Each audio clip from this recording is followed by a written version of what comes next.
하나님 말씀 보겠습니다. 하나님의 말씀은 시편 1편 1절에서 6절 말씀입니다. 복 있는 사람은 악인들의 꾀를 따르지 아니하며 죄인들의 길에 서지 아니하며 오만한 자들의 자리에 앉지 아니하고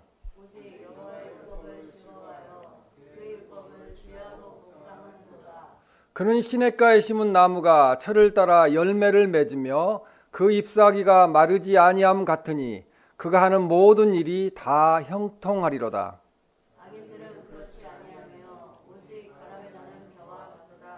그러므로 악인들은 심판을 견디지 못하며 죄인들이 의인들의 모임에 들지 못하리로다. 모든 의인들은 또 인정하시나 악인들의 길은 망하리로다. 아멘. 오늘 본문 말씀은 우리가 잘 알고 있는 그런 말씀입니다. 복 있는 성도라는 제목으로 하나님의 말씀을 전하겠습니다. 세상이 말하는 복과 성경 말씀이 말하는 복은 많은 차이가 있습니다. 세상이 말하는 복을 행복이라고 이야기합니다. 해피니스, 영어로 해피니스, 행복이라고 말합니다. 반면에 성경이 말하는 복은 축복이라고 말합니다. 이제 믿지 아니하는 분들도 축복이라는 말을 많이 사용하고 있어요. 그래서 블레싱이라고, 영어로 블레싱이라고 그렇게 말합니다. 그래서 세상의 행복은 그 어원이 해픈에서 나왔어요. 해픈. 뭐 해프다 할 때 해픈이 아니라 영어로 해픈인데요. 즉 세상 행복이라는 것은 우연히 일어나는 것이라고 생각을 해요. 그래서 그것을 행운이라고들 이야기를 합니다. 한마디로 말해서 이 해프닝이라고 말합니다. 해프닝이었다. 그것은 해프닝이었다. 이렇게 이야기들을 많이 사용하잖아요. 그래서 지금 행복해 보이는 사람이 몇 년 있다가 보면은 되게 불행해 보이는 모습을 우리는 볼 수가 있어요. 반면에 축복은 그 어원이 블리드에서 나왔어요. 영어로 BLEED인데 블리드에서 나왔습니다. 이 말은 피를 흘리다, 희생하다는 뜻이에요. 그래서 이 축복이라는 말에는 희생하다는 뜻이 있어요. 그리고 피를 흘리신 분은 누구세요? 예수님이시잖아요. 예수님께서 우리를 축복하셨어요. 피를 흘리셔서 십자가에서. 남들을 위해서 희생하는 거, 피를 흘리는 것이 축복이라는 거죠. 그러니까 말로는 축복합니다 하기가 쉬운데 남들을 위해서 희생하는 것은 쉽지가 않습니다. 그러므로 진정으로 세상을 변화시키는 강력한 사람이 되기 위해서는 성경적인 복의 개념인 축복의 사람이 되어야 된다는 거죠. 축복하는. 그래서 희생할 줄 아는 사람이 되어야 된다는 것입니다. 세상은 갈수록 희생하지 않는 방향으로 가고 있습니다. 다 양보하지 않고 더 빨리 가려고 하고 희생하지 않는 그런 시대에 우리가 놓여 있습니다. 시편은 히브리어로 찬양들이라는, 찬양의 책들이라는 뜻을 가지고 있어요. 그래서 이 히브리어로 트힐림이라고 합니다. 시편은 히브리인의 기도문이고 찬송가가 시편 말씀입니다. 또 슬픔과 절망과 고뇌를 기도와 찬양으로 고백하고 있는 것이 시편 말씀입니다. 시편 150편 가운데 제1편은 시편의 전체를 대표하는 말씀이에요.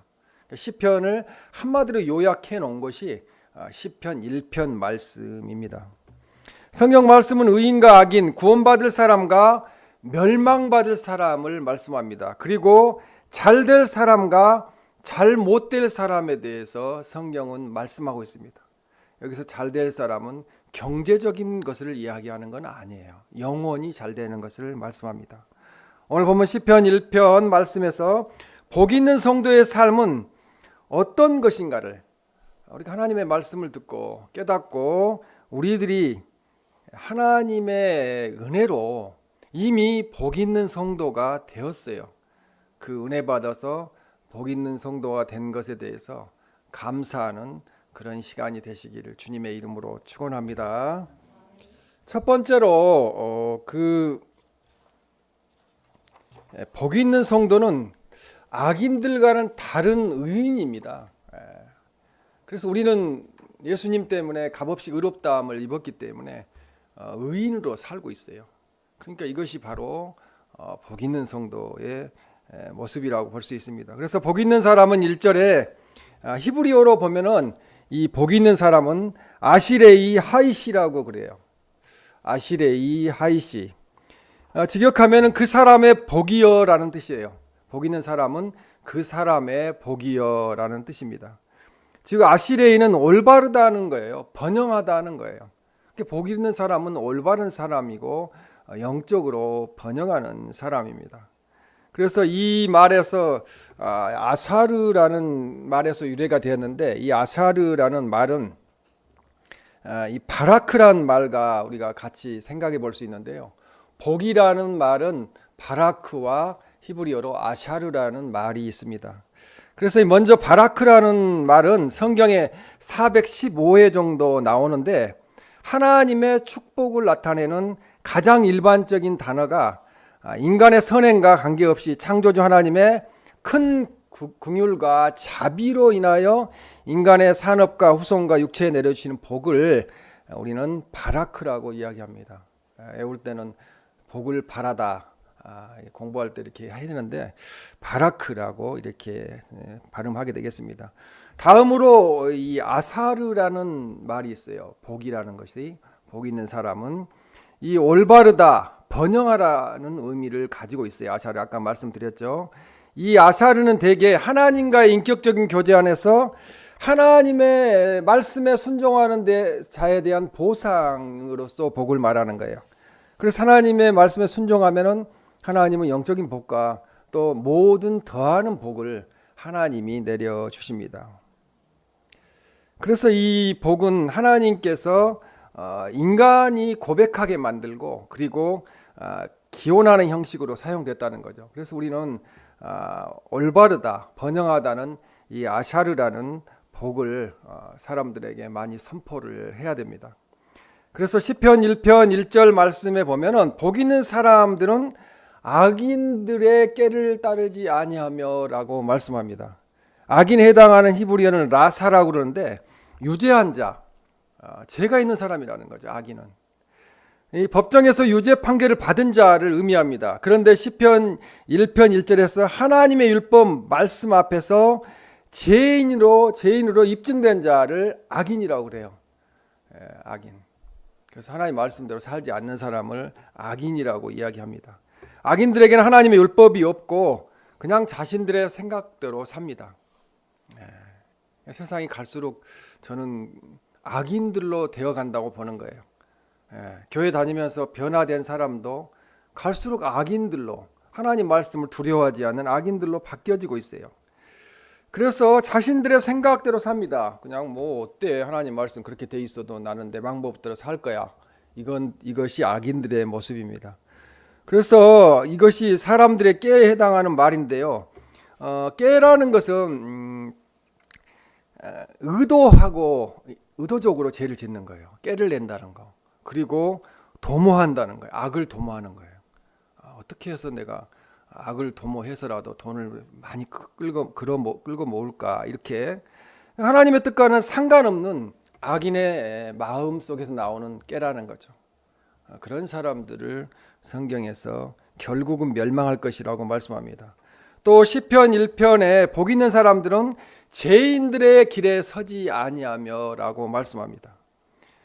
죄인은 말씀 예전에 드렸지만 표적이 빗나가는 거, 그 타겟에서 멀어지는 거, 그래서 길을 잃어버린다는 뜻도 갖고 있어요. 하나님 말씀대로 하나님의 길을 걸어야 되는데 예수님 따라가는 길을 걷지 않고 빗나가 버리는 것, 세상으로 나가버리는 것, 그것이 죄인들이라는 것입니다. 그래서 죄인은 하나님의 길을 가지 아니하고 자기 자신의 길을 가요. 뭐 세상 사람들이 다 저렇게 사는데 나도 뭐 악하게 살아야지. 그제 어떤 분이 그렇게 이야기를 하더라고요. 복 있는 성도는 악인들의 생활 방식을 피해야 된다는 거죠. 세상 사람이 다 그렇게 살지라도 나는 목사이기 때문에, 나는 장로이기 때문에, 나는 집사하고 성도이기 때문에 그렇게 살아서는 안 된다는 것입니다. 그래서 복 있는 성도들은 죄인들의 길에 서지 않습니다. 죄인들은 어두움을 좋아합니다. 밤을 좋아하고요. 쾌락을 위해 살아갑니다. 그러나 복 있는 성도의 삶은 세상적인 쾌락을 즐거워하지 않습니다. 세상적인 것에서 기쁨을 얻으려고 하지 않습니다. 그래서 우리는 하나님이 함께 하시는 성도이며 구원받은 성도라는 것을 항상 염두에 둬야 됩니다. 천국에 갈 성도다. 나는 언제 갈지 모르지만 천국에 갈 수 있는 성도라는 것을 깨닫고 있어야 돼요. 오늘 아침에 돌아가신 목사님은 78세예요. 그럼 저도 이제 18년밖에 남지 않았어요. 그런 생각을 항상 갖고 살아야 된다는 거죠. 그래야 하나님 앞에 겸손할 수 있고 세상 사람들에게도 겸손할 수 있습니다. 세상 사람들이 사는 방식대로 살지 말고 하나님의 뜻대로 살아야 된다는 거죠. 하나님이 원하신 대로 살아야 됩니다. 성도에게는 성도의 생활이 있고 성도의 길이 있기 때문에 성도들끼리 모여야 합니다. 성도가 아닌 그런 장소에 가면은 영적으로 힘들어요. 그래서 우리는 성도들끼리 모여서 성도들이 살아가는 생활 방식대로 같이 살아야 합니다. 시편 1편 1절 말씀에 복 있는 사람은 오만한 자들의 자리에 앉지 아니하고라고 말씀합니다. 오만한 자는 조롱하다는 거예요. 비웃다는 거예요. 예수님 믿는다고 하면 조롱하잖아요. 비웃잖아요. 그래서 너의 형편, 너의 처지는 뭐 어떤데? 예수님 믿으면 밥이 나와 떡이 나와. 세상 사람들의 이야기입니다. 하나님을 향하여 악한 말로 그렇게 조롱하는 자들은 오만한 자들이라고 그렇게 말씀을 합니다. 그래서 복 있는 성도는 오만한 자의 자리에 앉지 말아야 합니다. 오만한 자는 하나님을 두려워하지 아니하고 하나님을 조롱하며 심지어 하나님을 멸시하는 사람입니다. 오늘날 세상 사람들은 하나님을 두려워하지 않습니다. 그래서 믿는다고 하는 사람들 가운데도 하나님을 두려워하지 않아요. 그렇기 하기 때문에 죄 짓는 것을 아무렇지도 않게 생각하는 오만한 자들이 많이 있습니다. 안타까운 것은 그 중에서 많은 사람들이 목사에 해당이 되고요, 장로에 해당이 돼요. 마음이 아프고 저도 많이 그래서 힘든 그런 상황입니다. 왜 그럴까요? 하나님이 나는 용서해 주시겠지. 나는 잘못해도 봐주시겠지. 내가 목사인데, 내가 장로인데, 내가 집사인데. 그렇지 않다는 거죠. 본문 시편 1편 1절에 언급되는 세 동사들은 따르지, 서지, 앉지라는 세 동사가 쓰이고 있습니다.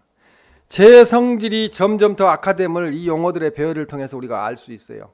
따르지 아니하며, 서지 아니하며, 앉지 아니하고, 따라가서 서 있고 앉잖아요. 앉으면 끝나는 거예요. 그래서 복 있는 성도는 가야 할 곳과 서야 할 곳, 앉을 자리를 하나님의 말씀에 따라서 판단하고 해야 된다는 거죠. 행해야 된다는 거죠.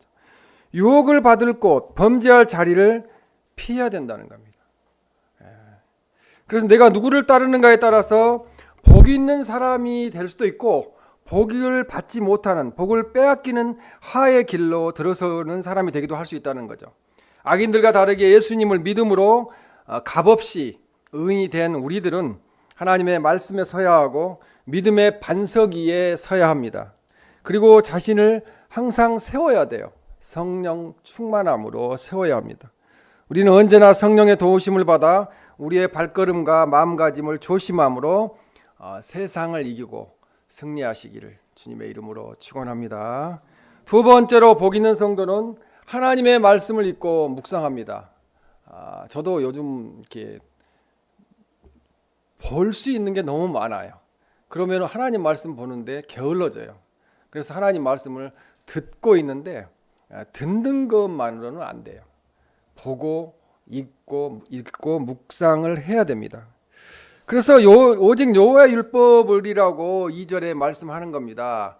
이 율법에 해당하는 히브리어는 우리들이 어느 정도 아시는 분은 알겠지만 토라라고 이야기해요. 토라. 그래서 유대인들에게 흔히 모세오경이라고 이야기합니다. 창출, 레민신, 창세기, 출애굽기, 레위기, 민수기, 신명기를 모세오경, 모세가 기록한 오경이라고 말씀합니다. 그러나 넓은 의미로 하나님의 깊으신 뜻의 계시라는 점에서 율법은 하나님의 교훈이라는 거죠. 하나님의 훈계라는 말씀입니다. 그래서 하나님의 교훈은 기록된 말씀으로 나타나기 때문에 성경 말씀 전체를 이제는 하나님의 말씀, 토라, 율법으로 봐야 되겠습니다. 시편 1편 2절 말씀에 즐거워하여 묵상하는 자도다. 예수님의 십자가의 대속의 은혜로 의인된 이 복인들의 복 있는 성도들의 특성은 하나님의 말씀에 대해서 기쁨으로 반응하는 거라는 거죠. 오늘 내가 주일 예배에 참석을 하는데 하나님이 어떤 말씀을 주실까를 고대해야 됩니다. 계속적으로 그 율법과 관계를 맺는 삶을 사는 거죠. 하나님의 말씀을 받았으면은 그 하나님의 말씀을 되새기면서 다시 일주일 동안 그 말씀을 생각하면서 삶을 사는 것이 복 있는 성도의 모습이라는 것입니다. 그래서 여기서 즐거워하여라는 말은 의인 율법 하나님의 말씀 안에서 하나님의 말씀의 뜻을 깨닫고 기뻐하는 삶을 즐거워하여라고 말할 수 있겠습니다. 또 묵상하는 데 해당하는 히브리어는 묵상하다는 뜻 이외에 말하다, 속상이다는 뜻을 갖고 있어요. 묵상 기도라는 것이 그냥 아무 말도 하지 않고 기도하는 것만은 아니에요. 나도 모르게 또 내가 생각을 하면서 묵상하면서 고백할 수 있어요. 하나님 감사합니다. 하나님 은혜로 삽니다. 속삭이는 거죠. 말하는 거죠. 그래서 히브리 언어는 시편 1편 2절 말씀에 즐거워하여 그 율법을 주야로 묵상하는도다라는 것을 언어로 직역을 하면 이렇게 말씀합니다. 오직 그의 기쁨은 하나님의 말씀 안에 있다. 그러면은 오직 나의 기쁨은 하나님의 말씀 안에 있다. 내가 지금 기쁘지 않고 행복하지 않다고 생각하는 것은 내 안에 하나님의 말씀이 없기 때문이다. 그렇습니다. 그래서 복 있는 사람의 기쁨과 즐거움은 오직 주님의 말씀 안에서 그 주님의 말씀을 묵상하는 데서 나온다는 거죠. 그러면 우리는 다 복 있는 성도예요. 일주일에 한 번씩 그래도 하나님 말씀을 듣고 그래도 매일 하나님의 말씀을 어느 정도 읽고 듣고 있기 때문에 그렇습니다. 베드로전서 1장 8절 9절 말씀을 보면 즐거움으로 기뻐하니 이렇게 말씀합니다. 믿고 말할 수 없는 영광스러운 즐거움으로 기뻐하니 예수님을 믿어야 돼요. 그래야 기쁨이 있어요. 기쁨은 사랑하기 때문에 따라오는 거예요. 우리가 인간관계에서도 누군가를 사랑하면 기뻐요. 너무 평안해요. 꿈속에서도 누군가를 사랑하면 되게 기뻐요. 그것이 우리 인간의 모습이에요. 그래서 우리가 예수님을 사랑할 때 말할 수 없는 영광스러운 즐거움으로 기뻐하게 된다는 거죠. 예수님을 사랑해야 돼요. 기도가 안 나오잖아요. 그러면 하나님, 저 하나님 사랑합니다. 우리 믿는 형제 자매들 우리끼리는 사랑한다는 말을 표현해야 돼요. 거기서 사랑합니다는 세상적인 사랑이 아니에요. 주님 안에서 주님의 사랑으로 사랑하는 것입니다. 예수님을 우리가 사랑할 때 말할 수 없는 영광스러움으로 기뻐하게 된다는 거죠. 내 안에 기쁨이 없다면 내가 예수님을 사랑하는 마음이 부족하다는 거예요. 그러니까 내 안에 기쁨이 샘솟는다면 나는 예수님을, 하나님을 사랑하고 있다는 것입니다. 우리가 그래서 하나님의 말씀을 사랑하게 될 때 말씀을 인하여 기쁨을 얻는다는 거죠. 지금 걱정 근심이 있는데 고민이 있는데 하나님 말씀을 들었더니 성경 본문 말씀만 읽어도 벌써 거기서 응답이 있잖아요. 그럼 기쁘잖아요. 하나님이 나와 동행하시는구나. 말씀을 통하여 나와 영통하시는구나. 말씀을 묵상한다는 것은 그 말씀을 되새김질하는 것을 말합니다. 사도행전 17장 12절 말씀에 보면은 베레아에 있는 사람들은 간절한 마음으로 말씀을 받고 이것이 그러한가 하여 날마다 성경을 상고함으로 이렇게 말씀합니다. 상고한다는 말은 묵상한다는 말이에요. 말씀을 되새긴다는 거예요. 한번 듣고 잊어버리는 것이 아니고 지난주 설교가 무엇이었지? 그렇게 생각하는 거 아니고 제가 뭐 설교를 잘하는 건 아니지만 우리 지금 그 홈페이지에 들어오면은 모든 설교가 지금 열려 있어요. 2018년도부터. 그러면은 그 말씀을 다시 들을 수 있어요. 아니면 유튜브에 들어가면은 이 대한민국에 있는 목사님 설교를 다 들을 수 있어요. 그러니까 하나님 말씀 읽고 묵상하고 설교를 듣고 그러면은 자꾸 기쁨을 느끼게 됩니다. 그래서 우리가 하나님 말씀을 잊어버리면 안 되기 때문에 자꾸 이렇게 반복해서 되새겨서 묵상을 해야 될 줄로 믿습니다. 우리 스탠다드 오일 회사라는 회사가 있어요. 이 스탠다드 오일 회사는 세계적으로 우수한 오일 회사로서 이집트에서 기름을 퍼내고 있는 유명한 회사입니다. 그런데 어떻게 미국의 스탠다드 오일 회사가 이집트에서 석유를 그렇게 퍼내게 되었는가 하는 것은 잘 알려지지 않았어요. 그런데 이 스탠다드 오일 회사의 중역 가운데 신앙이 돈독한 성도 한 명이 있었습니다. 그가 성경을 읽던 중에 출애굽기 2장 1절 3절 말씀을 읽고 있는데 역청이라는 말이 나와요. 3절에 더 숨길 수 없게 되매 그를 위하여 갈대 상자를 가져다가 역청과 나무 진을 칠하고 아기를 거기 담아 나일강과 갈대 사이에 두고 모세를 구할 때 이렇게 했다는 거죠. 그래서 이 말씀을 읽다가 이 사람은 깨닫게 되었습니다. 번갯불처럼 머리를 스쳐가는 것이 있었어요. 그것이 역청이라는 단어였습니다. 그래서 역청은 영어로 피치, P-I-T-C-H, 피치라고 하는데요. 피치는 바로 석유의 일종이에요. 석유, 온유라고 그러죠. 그래서 모세의 어머니가 역청을 구할 수 있었다면 바로 그곳에 기름이 날 거다. 온유가 나올 거다. 그렇게 판단한 그는 찰스 히사트라는 사람을 시켜서 이 지질학자인데요. 이 사람을 이집트에 보내서 현장에 가서 지질 조사를 하게 만들었습니다. 그러므로 바로 그곳에서 커다란 유전이 발견된 거예요. 하나님 말씀이 있다가 그 아이디어를 얻게 되었습니다. 실로 성경을 읽는 자에게 영적 축복은 물론 육적인 물질적인 또 세상을 살아가는 지혜와 축복도 제공하는 놀라운 말씀입니다. 그래서 하나님의 말씀은 세상 말과 다르다는 거죠. 하나님의 말씀은 송이꿀보다 더 달다고 이야기해요. 어떻게 가니 하나님 말씀이 달지? 그냥 꿀을 먹어야 더 달지? 이렇게 생각할 수 있잖아요. 근데 하나님 말씀을 읽고 묵상하고 하나님 말씀이 우리에게 와서 적용되고 하면요, 진짜 송이꿀보다 달다고 이렇게 느끼게 됩니다.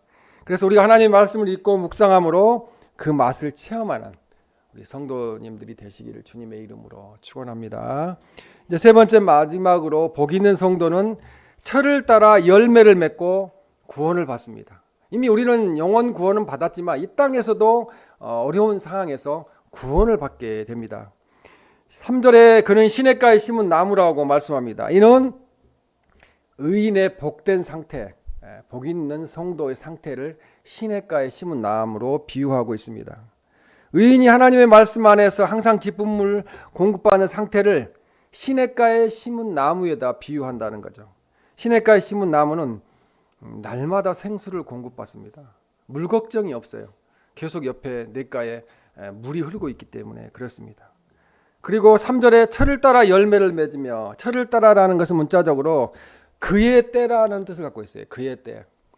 하나님께서 그의 시간에 그 사람의 때에 맞게 열매를 맺게 하신다는 거죠. 철을 따라서. 그래서 인생의 추수기를 의미합니다. 그의 때라는 것은, 철을 따라라는 것은. 그래서 죄악을 멀리하고 하나님 말씀 안에 끊임없이 우리가 기쁨을 누리는 의인은 인생의 추수기에 자연스럽게 구원의 열매를 맺게 된다는 거죠. 우리만 구원받는 것이 아니고 주변 사람들도 구원받게 합니다. 복 있는 성도의 행복은 인간의 잔재주의에 의해서 얻는 것이 아니라는 거죠. 그런 세상적인 깨에 의해서 얻는, 재주에 의해서 얻는 행복이 아니라는 것입니다. 예수님의 십자가 대속의 공로를 믿음을 통해서 얻는 구원받는 행복이라는 것입니다. 시편 1편 3절에 그 잎사귀가 마르지 아니함 같으니라고 말씀합니다.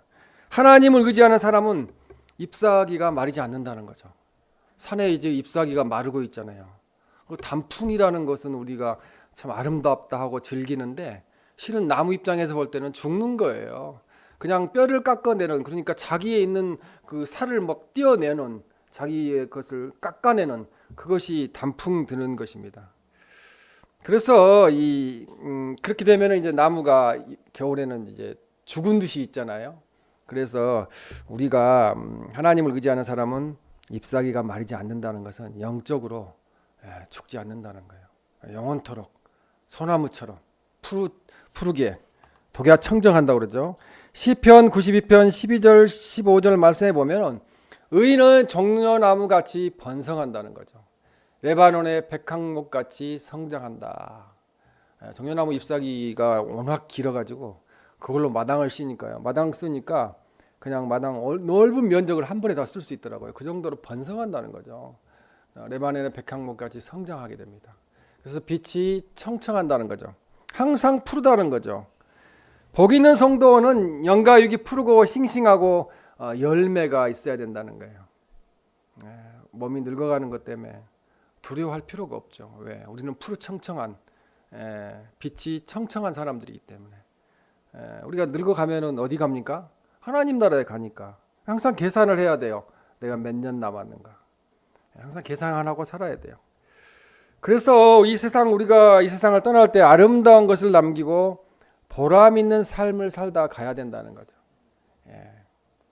그래서 마지막이 중요해요. 가정, 지금까지 살아온 가정 중요하지 않아요. 마지막에 어떤 모습으로 살다가 갔는가를 후손들이 그 머릿속에 남게 돼요.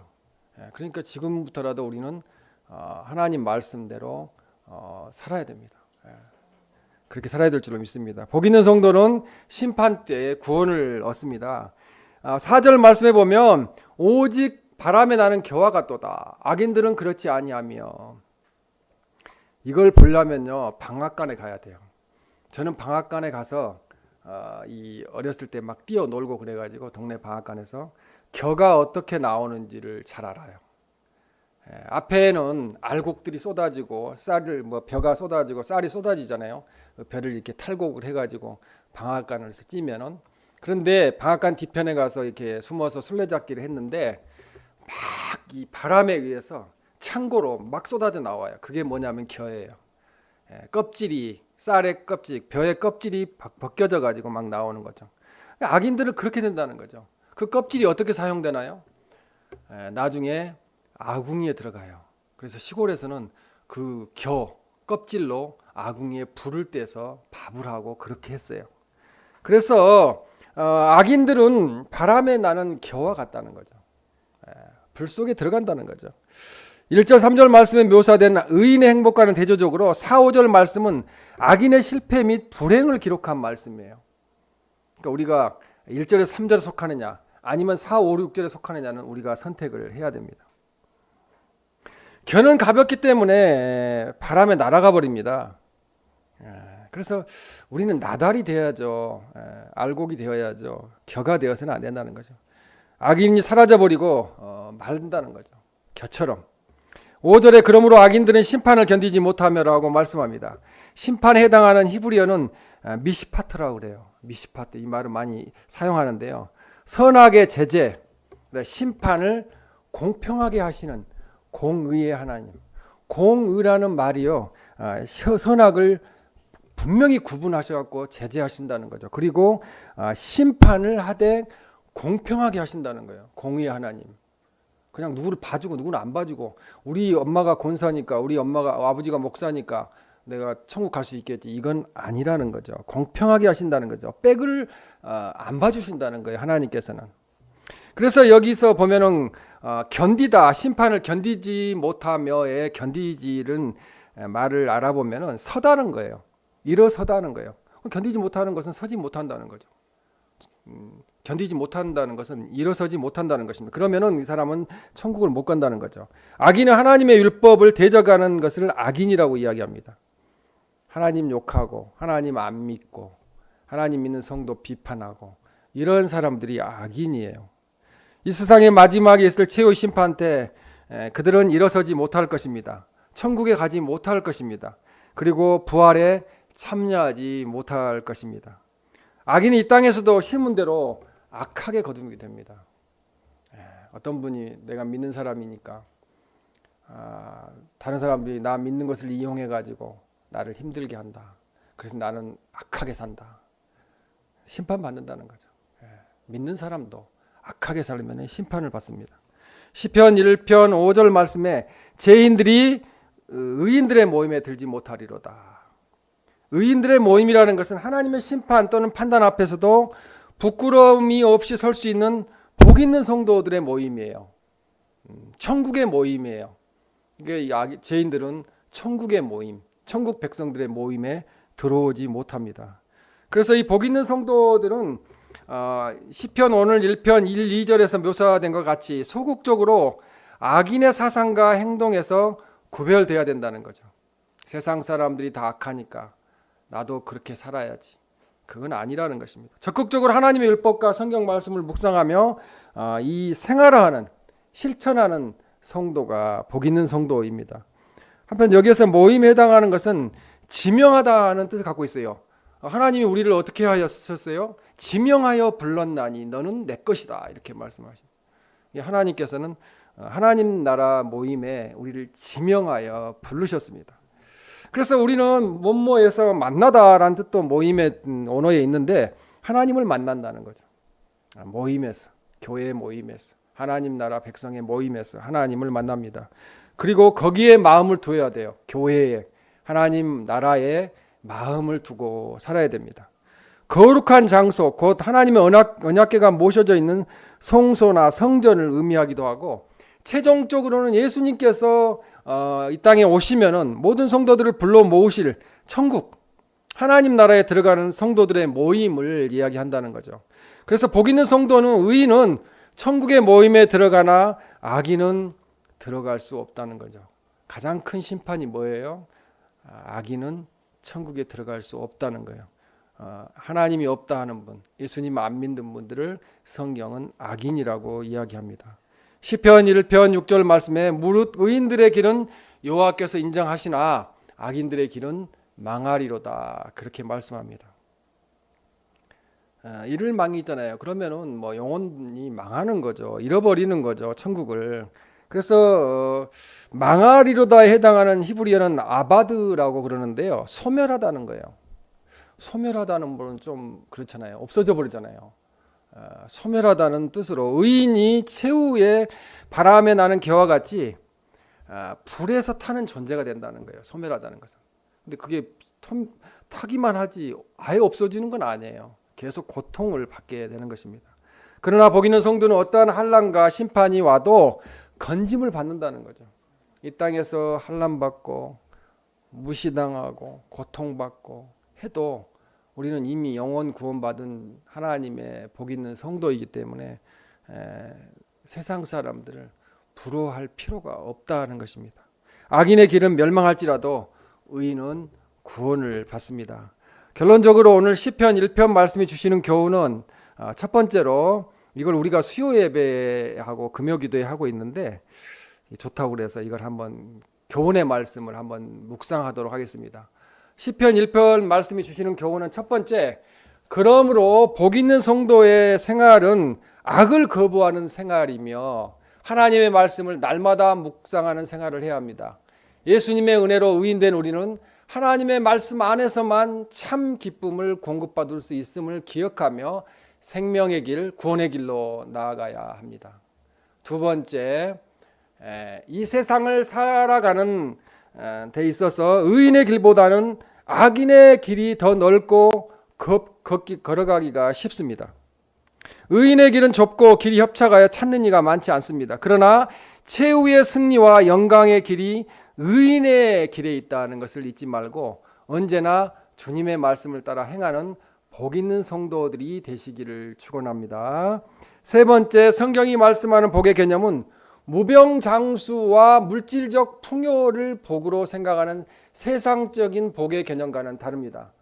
본 시편 1편이 말씀하고 있는 참된 복은 우선 말씀을 깨달음으로 마음에서 기쁨이 찾아드는 것이라고 규정짓고 있습니다. 또한 시편 1편이 말씀하는 복은 오늘날 만연하고 있는 기복신앙과는 차원이 다른 것으로서 진정한 복은 의식적인 종교 생활만을 통해서 주어진 것이 아니라 시냇가에 심기운 나무와 계절을 따라 열매를 맺는 것처럼 하나님의 은혜로 주어지는 거라는 거죠. 하나님의 은혜로 주어졌어요. 하나님의 은혜로 우리는 여기 앉아 있습니다. 이제 마지막으로 네 번째, 시편 1편은 복 있는 사람과 악인을 대조시키면서 하나님의 공의로 다스림을 노래하였습니다. 하나님을 사랑하고 섬기는 자에게 하나님께서는 영육간에 복을 주시어 모든 일에 형통케 하시지만 악인에 대해서는 진노의 심판을 내려 멸망케 하십니다. 의인과 악인에 대한 심판은 이 땅의 삶 속에서도 이루어지지만 궁극적으로는 마지막 심판 날에 완성될 것입니다. 그래서 우리는 복 있는 성도입니다. 그러므로 하나님의 뜻을 따라 살고 하나님의 말씀대로 사는 성령의 열매 맺는 성도가 되어야 합니다. 하나님이 인정하시는 복 있는 성도의 생애를 사심으로 마지막 때 착하고 충성된 종아 내가 참 잘하였다 칭찬받는 우리 모두가 되시길 주님의 이름으로 축원합니다.